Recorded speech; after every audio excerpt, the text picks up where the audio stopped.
Falamos agora a respeito de soja, também a respeito de milho e para falar a respeito de como que vem andando o mercado, tanto o mercado futuro, as influências de como está o desenvolvimento de soja e milho nos Estados Unidos, na Bolsa de Chicago, os impactos aqui no mercado brasileiro. Nós vamos conversar pela internet com Marcos Araújo, ele que participa do programa hoje para responder algumas perguntas a respeito de como que vem se comportando soja. Soja, começando por esse tema, Marcos, nós temos ali uma movimentação de alta que ficou mais expressivo nas últimas semanas. Neste momento até tinha alguma correção, mas os fundamentos eles vão permanecendo. Como é que você avalia esse momento para a oleaginosa negociada nos Estados Unidos, em Chicago e em todo o mundo? Boa tarde, seja bem-vindo.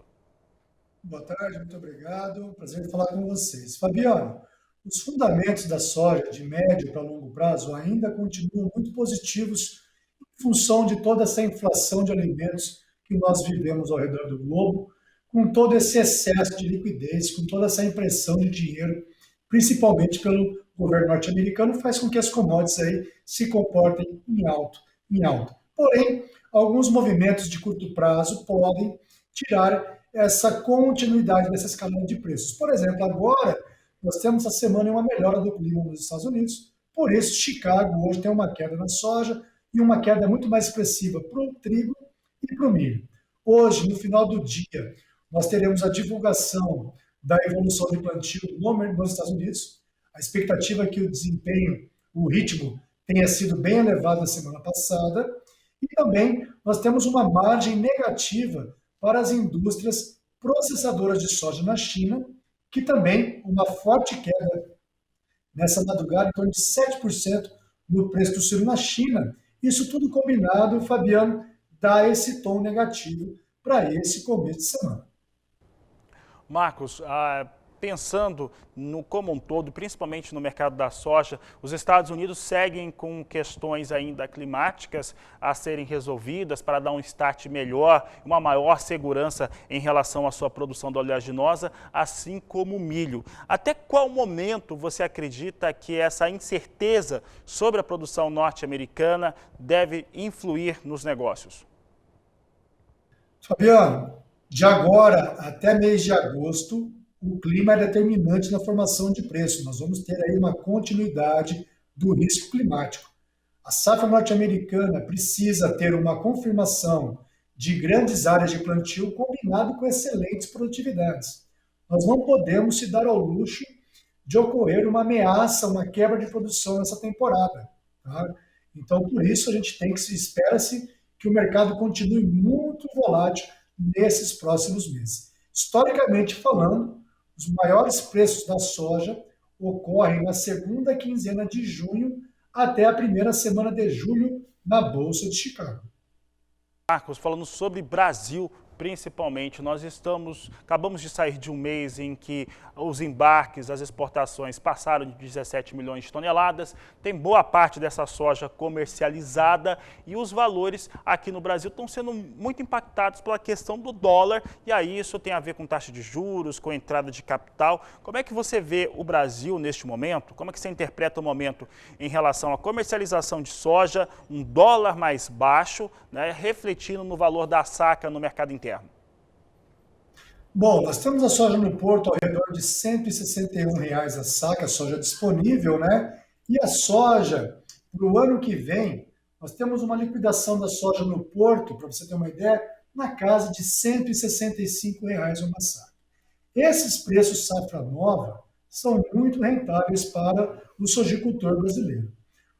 Na última semana, nós tivemos uma maior movimentação no mercado físico de soja para aqueles produtores que venderam a soja disponível para comprar fertilizantes. Apesar de toda a alta de fertilizantes, principalmente fosfatados e nitrogenados, porém, para o cloreto de potássio, a relação de compra, o poder de compra foi bem interessante para vários produtores aqui do Brasil. Então, muitos aí fizeram essa venda. Porém, já a safra nova, muita gente com medo de fazer uma venda futura em função do que ocorreu esse ano.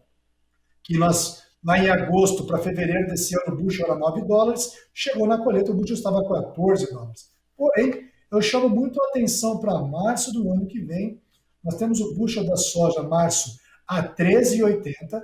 Historicamente, isso é um baita preço da soja, o que se traduz no porto a R$ 165, Fabiano, e em Dourados, por exemplo, R$ 153,70. Para um produtor de alta tecnologia em Dourados, colhendo 65 sacas, ele está tendo um lucro no ano que vem de R$ 6.000 por hectare na soja. E há poucos anos atrás, nós falávamos um lucro de R$ 1.500 por hectare. Então, eu vejo com muito carinho o produtor olhar essa margem para o ano que vem. E, claro, o mercado pode continuar subindo, sim. Então, tira uma parte desse teu lucro e proteja essa venda futura comprando seguros de alta na Bolsa de Chicago, Fabiano. Marcos, vamos continuar falando de grãos, mas especialmente agora de milho. Vamos sair de soja para milho. E é inegável, né? Eu estou vendo aqui participação de alguns telespectadores. O pessoal está falando de preço, né? O impacto tanto de quem está vendendo quanto também quem está demandando no Brasil. Hoje isso não tem mais meio termo, né? Nós estamos vivendo um momento de muito risco sobre as áreas de produção. Hoje mais cedo eu vi uma consultoria privada que lançava números, a AG Rural lançava alguns números, falando a respeito de uma produção de milho ainda menor no Centro-Sul, e isso faria com que a produção brasileira em segunda safra ficasse abaixo de 70 milhões de toneladas, 69 milhões e 600 mil toneladas em segunda safra, produção total em 95 milhões e 500 mil toneladas. Pelo que eu tenho falado com os produtores do estado do Paraná e as nossas equipes de reportagem por lá, e aqui no Mato Grosso do Sul também, nós estamos vivendo uma realidade muito complicada para desenvolvimento das lavouras, Marcos. Sem querer apontar para essa ou para aquela situação, nós aqui no canal do Boi não acreditamos no último levantamento da Conab, que será atualizado na quarta-feira, mas de qualquer maneira parece que essa safra realmente é menor do que se estimava. Como que isso tem impactado no mercado interno brasileiro? Bom, Fabiano, realmente o nosso número aqui é para um safrinha ao redor de 66 milhões de toneladas, uma quebra de 17 milhões, e a exportação que inicialmente era prevista em 35 milhões de toneladas, nós trabalhamos com uma exportação ao redor de 26 milhões. A produção cai 17 e a exportação cai 9 milhões. Também, reflexo disso, com esse milho muito caro e também o farelo, nós temos aí uma dieta de confinamento acima de R$ 20 por boi ao dia, o custo diário, isso se traduz em menor consumo aqui no Brasil. Nós estamos reduzindo o consumo doméstico em 2 milhões de toneladas de milho. Dito isso daí, você vê no Brasil hoje, por exemplo, o milho importado da Argentina chega na região oeste de Santa Catarina a R$ 105 por saca, enquanto que o mercado doméstico está totalmente descolado, assim como foi com a soja no ano passado. Várias regiões, por exemplo, Passo Fundo, até mesmo Sorriso, preços da soja eram mais caros que no Porto. E isso deve ocorrer com o milho safrinha até junho, porque nós temos essa grande escassez de milho. Você já tem os grandes consumidores de milho compraram o milho da Argentina, porém o pequeno e o médio consumidor que não tem esse acesso financeiro, de fluxo de juros mais barato, e também todo esse conceito para você ter que importar o milho e se beneficiar de um drawback, e aí você vai ter esse mercado descolado. Então hoje, por exemplo, Serra Gaúcha, você já vê algumas indicações de venda a R$ 110 uma saca, Fabiano. Tá? E sem contar que nas próximas semanas, agora falando aqui para o Paraná, nós vamos ter o risco de geada. Então, o clima, de manhã agora recebi os mapas climáticos, infelizmente a previsão de clima não é das melhores, pegando aí a parte do Mato Grosso do Sul, o norte, São Gabriel desce para cima, tá? Isso tudo aí agora também pegando o risco de geada do Paraná e o sul do MS, vai fazer com que o mercado fique ainda sustentável de curto prazo aqui no Brasil. Marcos, essa é uma situação que é de difícil solução em relação à demanda que existe ou à demanda reprimida agora, já que não teremos uma quantidade de milho que se esperava para o mercado interno brasileiro. Isso, para quem produz, nós temos visto também o milho, ou a falta dele, puxar outros produtos para cima. E eu posso falar de milheto, de sorgo, até de trigo, mais ao sul do país, ao sul do Mato Grosso do Sul para baixo, trigo também elevando os valores, claro que com uma situação de precisar alimentar animais. Essa inclinação, no seu entendimento, deve ajudar a dar uma manutenção nos preços do milho, mantê-lo por cima, ou só o fundamento de produzir menos já deixa os valores em elevação, mesmo com uma colheita de segunda safra? Bom, certamente a gente tem outros substitutos como fonte de energia na ração animal, exemplo do trigo, como você comentou.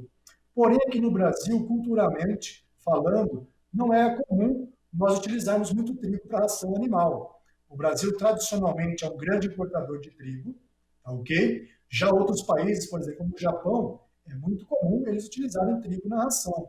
E trabalhar com essa mistura. Se o milho sobe demais, eles tendem a ir mais para o trigo. Por isso você tem hoje, você pega historicamente, o trigo é $2 mais caro do que o milho. Recentemente, o trigo estava apenas 50 centavos de dólar por bushel mais caro do que o milho. Aqui no Brasil, então, hoje, falta essa cultura. Nós temos aí uma deficiência, nós não temos substitutos à altura do milho. Por exemplo, uma safra pequena de sorgo, um centeio, e o nosso trigo, como nós falamos, é um trigo destinado ao uso, à alimentação humana e não ao trigo ração, Fabiano.